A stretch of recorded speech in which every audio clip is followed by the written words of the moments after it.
The crown എന്ന് പറഞ്ഞ series നിങ്ങൾ കണ്ടിട്ടുണ്ടോ? 2016 റിലീസായിട്ടുള്ള ഒരു സീരീസാണ്. ടോട്ടൽ 6 സീസണാണ് ഉള്ളത്. ഞാൻ കുറച്ച് നാൾ മുൻപ് റൈറ്ററും ഹിസ്റ്റോറിയനുമായിട്ടുള്ള മനു എസ് പിള്ളയുടെ ഒരു ഇന്റർവ്യൂവിൽ അദ്ദേഹം ഈ ഒരു സീരീസിനെ കുറിച്ച് സംസാരിക്കുന്ന കേട്ടിട്ടാണ് ഇത് കാണാൻ തുടങ്ങുന്നത്. സോ ഞാൻ കഴിഞ്ഞ ഇടയ്ക്കാണ് ഇത് കണ്ടു തീർക്കുന്നത്. എനിക്ക് സീരീസ് പേഴ്സണലി ഇഷ്ടപ്പെട്ടു. സോ ഈ ഒരു സീരീസ് മെയിൻലി കാണിക്കുന്നത് ക്യൂൻ എലിസബത്ത് ദി സെക്കൻഡിന്റെ ലൈഫും കാര്യങ്ങളൊക്കെയാണ്. പിന്നെ ബ്രിട്ടീഷ് റോയൽ ഫാമിലിയിൽ നടക്കുന്ന കാര്യങ്ങളൊക്കെയാണ് മെയിനായിട്ട് ഇത് ഫോക്കസ് ചെയ്യുന്നത്. സോ ഇത് ഡിഫറെൻറ്റ് ടൈം പീരീഡിലൂടെയാണ് ഇതിൻ്റെ ഒരു കഥ പറയുന്നത്. സോ ആ സമയത്ത് അവിടുത്തെ പൊളിറ്റിക്കൽ ലൈഫും അതുപോലെ തന്നെ പവറും പിന്നെ എങ്ങനെ പേഴ്സണൽ ലൈഫും ഫാമിലി ലൈഫും ഇതിൻ്റെയൊക്കെ ഒരു മിക്സ് ആണ് ഈ ഒരു സീരീസ് മെയിൻലി. പിന്നെ കുറേ മേജർ ആയിട്ടുള്ള പൊളിറ്റിക്കൽ ഇവൻറ്റ്സ് എങ്ങനെ റോയൽ ഫാമിലിനെ ഇമ്പാക്ട് ചെയ്തു അങ്ങനെയുള്ള കാര്യങ്ങളൊക്കെ ഈ ഒരു ഷോയിൽ കാണിക്കുന്നുണ്ട്. എനിക്ക് ഈ ഷോ ഇഷ്ടപ്പെടാനുള്ള പ്രധാന കാരണം ഇതിനകത്ത് കാസ്റ്റിന്റെ പെർഫോമൻസ് തന്നെയാണ്. എല്ലാവരും നല്ല ഗംഭീര പെർഫോമൻസ് ആയിരുന്നു.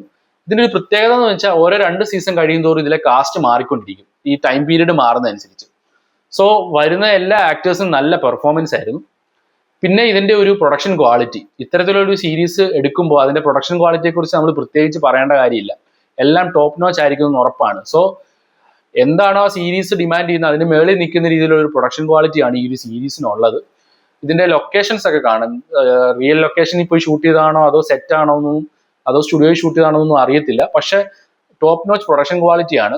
പിന്നെ ഇതിന്റെ സിനിമാറ്റോഗ്രഫി, പിന്നെ സൗണ്ട്, മ്യൂസിക്, ഏത് രീതിയിൽ നോക്കിയാലും ഗംഭീര സീരീസാണിത്. പക്ഷെ ഇത് സ്ലോ ആയിട്ടുള്ള ഒരു സീരീസാണ്.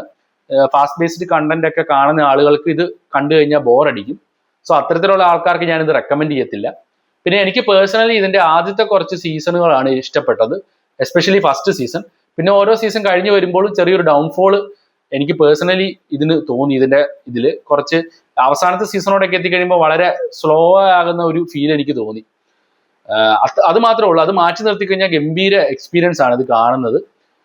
സോ നിങ്ങൾക്ക് ഈ ക്യാരക്ടർ ഡ്രിവൺ ആയിട്ടുള്ള ഡ്രാമ വിത്ത് കുറച്ച് ഹിസ്റ്ററിയും പൊളിറ്റിക്സും ഒക്കെ ഉള്ള സംഭവങ്ങൾ കാണാൻ താല്പര്യമുള്ള ആൾക്കാരാണെങ്കിൽ തീർച്ചയായിട്ടും ഈ ക്രൗൺ എന്ന് പറഞ്ഞ സീരീസ് കണ്ടു നോക്കുക. സോ ഈ ഒരു സീരീസ് കണ്ടിട്ടുള്ള ആളാണ് നിങ്ങളെങ്കിൽ നിങ്ങളുടെ അഭിപ്രായം കമന്റ് ചെയ്യുക. നെക്സ്റ്റ് വീഡിയോയിൽ കാണുന്നവരെ ബൈ.